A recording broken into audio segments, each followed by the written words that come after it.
Hello everyone, welcome to back my channel. I hope everyone is having a wonderful day.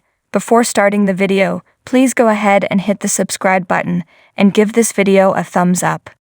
Although Ridge's reunion with Taylor was the hot topic on this week's episodes of Bold and Beautiful, the happy couple was actually AWOL most of the week.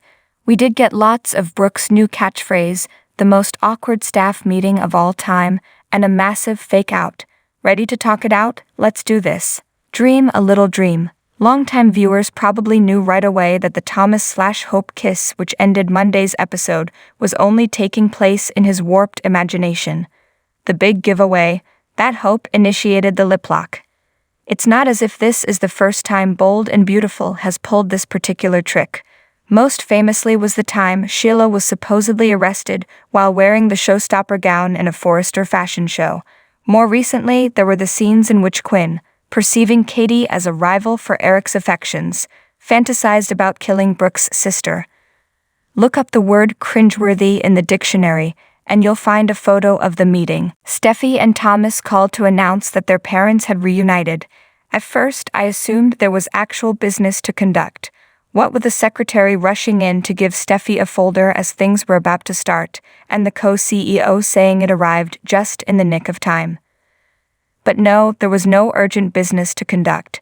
The look Katie and Carter exchange as they realized the purpose of the gathering, and had his personal life become part of the agenda, absolutely slayed me.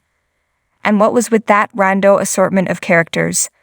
Donna was there as Eric's arm candy, and Paris seemed as confused as I was as to why she'd been summoned. I feel like the writers are working hard extra to make Thomas and Steffy as unbearable as possible where their gloating is concerned.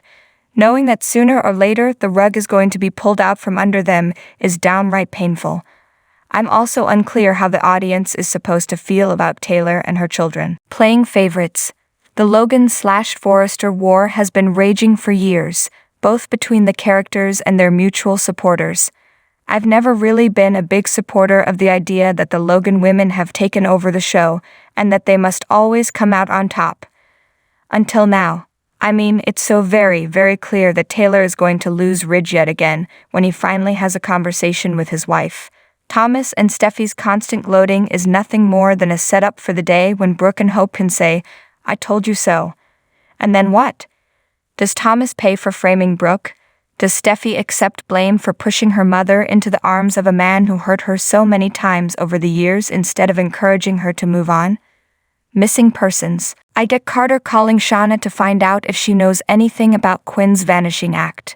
If I went missing, the first person anyone who knows me would call is my best friend. He'd be far more likely to know what was up than anyone else in my life, including family members. That said, how has absolutely nobody contacted or even mentioned Wyatt? Shouldn't we have scenes of her son talking to not only Carter but maybe his brother, his dad, expressing how he feels about Quinn packing up and leaving town? Then again, maybe he went with her, given that we haven't seen Wyatt in ages.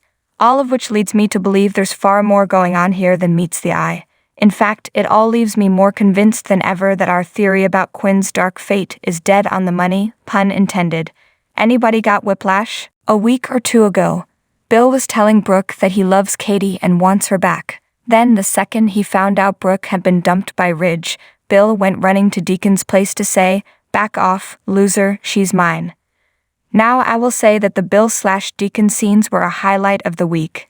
Bill throwing money at his perceived rival, let alone singles with his face on them, was the dollar bill of yore.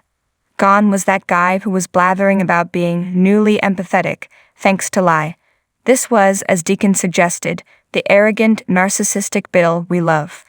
Meanwhile, the whole Deacon/Sheila thing continues to make absolutely no sense whatsoever. She talks about having money, but steals food from the restaurant. Sex with Deacon has apparently made her completely forget about her son and grandson, cause the only time Finn even gets mentioned is when her lover pointlessly says, "Now, don't you keep plotting to see them." She's shown absolutely no sign of doing so of late. Asterisk fans were quick to point out that while hiding out in the bathroom during Deacon's confrontation with Bill, Sheila got a whole new hairdo. Guess Deacon must have a good curling iron in there, said one. Asterisk, doesn't it seem kinda crazy that nobody back in LA except Bill knew that Brooke and Ridge had broken up? Wouldn't she have called someone, her sisters or Hope? Maybe. On that plane ride home. Instead, Katie had to find out in that awful staff meeting. Thanks for watching this video. Please subscribe to our channel, Bold Media Point, and stay with us.